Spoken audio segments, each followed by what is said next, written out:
تمہاری عورتیں تمہارے لیے بمنزلہ کھیت کے ہیں. حرث عربی میں کھیت کو کہتے ہیں. تو بمنزلہ کھیت کے ہیں. جیسے بیج ڈالا جاتا ہے کھیت میں اور اس سے پیداوار بڑھتی ہے، تو عورت کی جو ایک حیثیت ہے، نیچر نے جو اس کی ایک حیثیت متعین کی ہے، وہ بھی ایک نسل بڑھانے کا ذریعہ ہے، جس میں مرد کا جو اسپرم ہے وہ بطور بیج کے ہے اور جو اولاد ہے وہ ایک پیداوار کی طرح ہے. تو اللہ نے یہ یاد رکھیں، اس آیت کو نا بہت سارے غیر مسلموں نے عورت کے خلاف بہت نیگیٹیوٹی پھیلائی ہے کہ دیکھو اسلام عورت کی توہین کرتا ہے، اس کو کھیتی سے تعبیر کرتا ہے. تو کچھ لفظ کسی اور زبان میں جب وہ جاتے ہیں نا تو وہ توہین کا معنی دیتے ہیں. عربی میں جو حرث کا معنی ہے یہ تعظیم کے لیے ہے، توہین کے لیے نہیں ہے. اردو میں جو کھیتی کا معنی ہے وہ توہین کے لیے استعمال ہوتا ہے. کھیتی یعنی جو پاؤں میں روندی جانے والی، اور زمین جو ہے نا پاؤں میں گویا روندی، اس کو روندا جا رہا ہے. تو اس لیے اس کا اردو میں بالکل اسی طرح جو لوگ ترجمہ کر دیتے ہیں کہ عورتیں تمہاری کھیتیاں ہیں، تو یہ ترجمہ میرا خیال ہے اس لیے درست نہیں ہے کہ اردو میں اس کا مفہوم ہی چینج ہو جاتا ہے. یعنی گویا ایک عزت کے لیے جو لفظ اللہ نے استعمال کیا وہ ذلت کا ذریعہ بن جاتا ہے.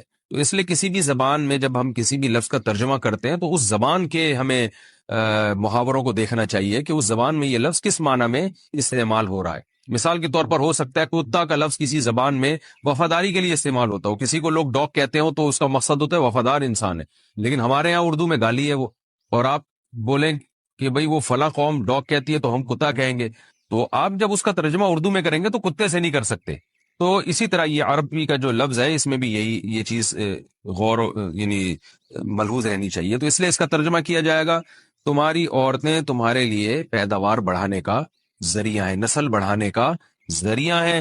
فاتو حرثکم، تم اپنے اس نسل بڑھانے کے ذریعے کے پاس آؤ، انا شئتم، جیسے چاہو، وقدموا لانفسکم، اور اپنے نفسوں کے لیے آگے بھیجو. یعنی اولاد کی نیت سے آیا کرو زوجہ کے پاس اور آخرت کے لیے انتظام کرو، یعنی اولاد پیدا کر کے جو تاکہ دنیا اور آخرت میں تمہارے لیے، فیوچر میں تمہارے لیے کام آئے.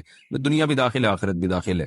تو یہ آیت کا بھی ایک شان نزول ہے کہ صحابہ کرام تو چونکہ جو خواتین تھیں مکہ میں صدیوں سے وہ لوگ آباد تھے، ان کے سفر خاص طور پہ عورتوں کے سفر بہت ہی کم ہوا کرتے تھے. تو جب ہجرت ہوئی ہے اور جو ہے نا ہجرت کر کے بہت ساری صحابیات مدینہ آئی ہیں، تو مدینہ میں ان کے نکاح دوسری قوموں میں ہوئے، پھر انصار صحابہ سے بھی ہوئے. تو چونکہ تقویٰ تھا ان خواتین میں، للہیت تھی، تو بعض جگہ ایسے واقعات ہوئے کہ میاں بیوی کے جو آپس کا ریلیشن ہوتا ہے، ظاہر ہے وہ ہر قوم میں اور ہر جو ہے نا شخص کا مزاج دوسرے سے مختلف ہوتا ہے. تو بعض مردوں نے اس طرح سے اپنی زوجات کے ساتھ ہم بستری کی کہ ان خواتین کو پھر اشکال ہوا کہ پتہ نہیں اس طرح سے ہم بستری کرنا جائز بھی ہے یا نہیں ہے. تو انہوں نے نبی صلی اللہ علیہ وسلم سے یہ مسئلہ پوچھا کہ یا رسول اللہ، ہمارے شوہر ہمارے پاس اس طرح سے آتے ہیں تو کیا یہ جائز ہے یا نہیں. تو ان کے سوال کو بھی مبہم رکھا گیا اور قرآن نے اس کے جواب کو بھی کنایتاً بیان کیا، کیونکہ مسئلہ بظاہر حیا کے خلاف ہے. تو قرآن جب بھی کوئی ایسی بات ہوتی ہے تو اشارتاً کنایتاً اس کا تذکرہ کر دیتا ہے تاکہ مسئلہ بھی واضح ہو جائے، کیونکہ ظاہر ہے اس کی ضرورت تو قیامت تک آنے والے انسانوں کو پڑ سکتی ہے نا. یہ تو ہر میاں بیوی کا اپنا ایک ذاتی مسئلہ ہوتا ہے کہ ہمیں کس طرح سے پرمیشن ہے، کس طرح سے پرمیشن نہیں ہے. تو اللہ تعالیٰ نے بھی اشارتاً ہی اس حکم کو قرآن میں بیان کر دیا.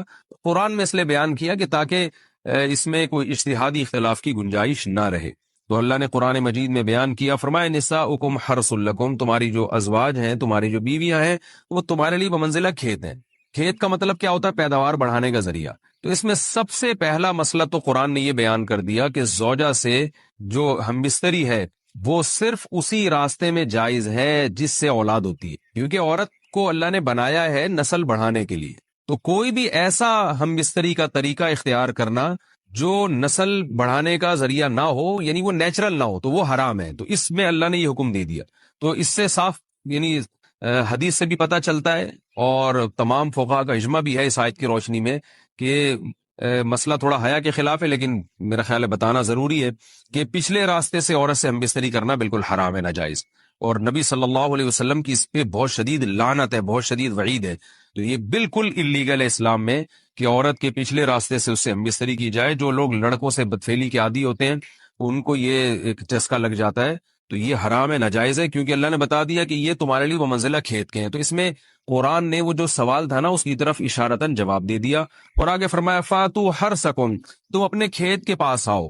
یعنی پیداوار بڑھانے کا جو ذریعہ ہے اس جگہ کی طرف آؤ، انا شی تم جیسے چاہو، یعنی باقی جس طرح سے تم چاہو زوجہ سے ہم بستری کر سکتے ہو، اس میں کوئی خاص طریقہ متعین نہیں ہے، میاں بیوی کا ایک دوسرے سے کوئی پردہ نہیں ہے، ہن لباس لکم وانتم لباس لہن، یہ دونوں ایک دوسرے کے لیے لباس ہیں، تو اس میں طریقہ کار کوئی بھی ہو سکتا ہے، کسی بھی طرح سے کرنا چاہو ایک دوسرے سے لطف اندوز ہو سکتے ہو، لیکن فاتو حرثکم آنا موضع حرث میں ہے، حرث کا مطلب وہ اس جگہ کی طرف آنا ہے جہاں سے نسل بڑھتی ہے، کسی اور راستے کی طرف اس سے صاف طور پر جو ہے نا وہ جو فاسق فاجر لوگوں کی جو برائی ہے جو لڑکوں سے بدفعلی کے نتیجے میں پیدا ہوتی ہے، اس کا اللہ نے قلع قما کر دیا کہ اس کی اسلام میں بالکل اجازت نہیں ہے۔ باقی طریقہ کار کیا ہوگا یہ تمہارے اوپر، اس کی اللہ نے تمہیں اجازت دی ہے۔ وَقَدِّمُوا لِأَنفُسِكُمْ، اور چونکہ بار بار حرث کا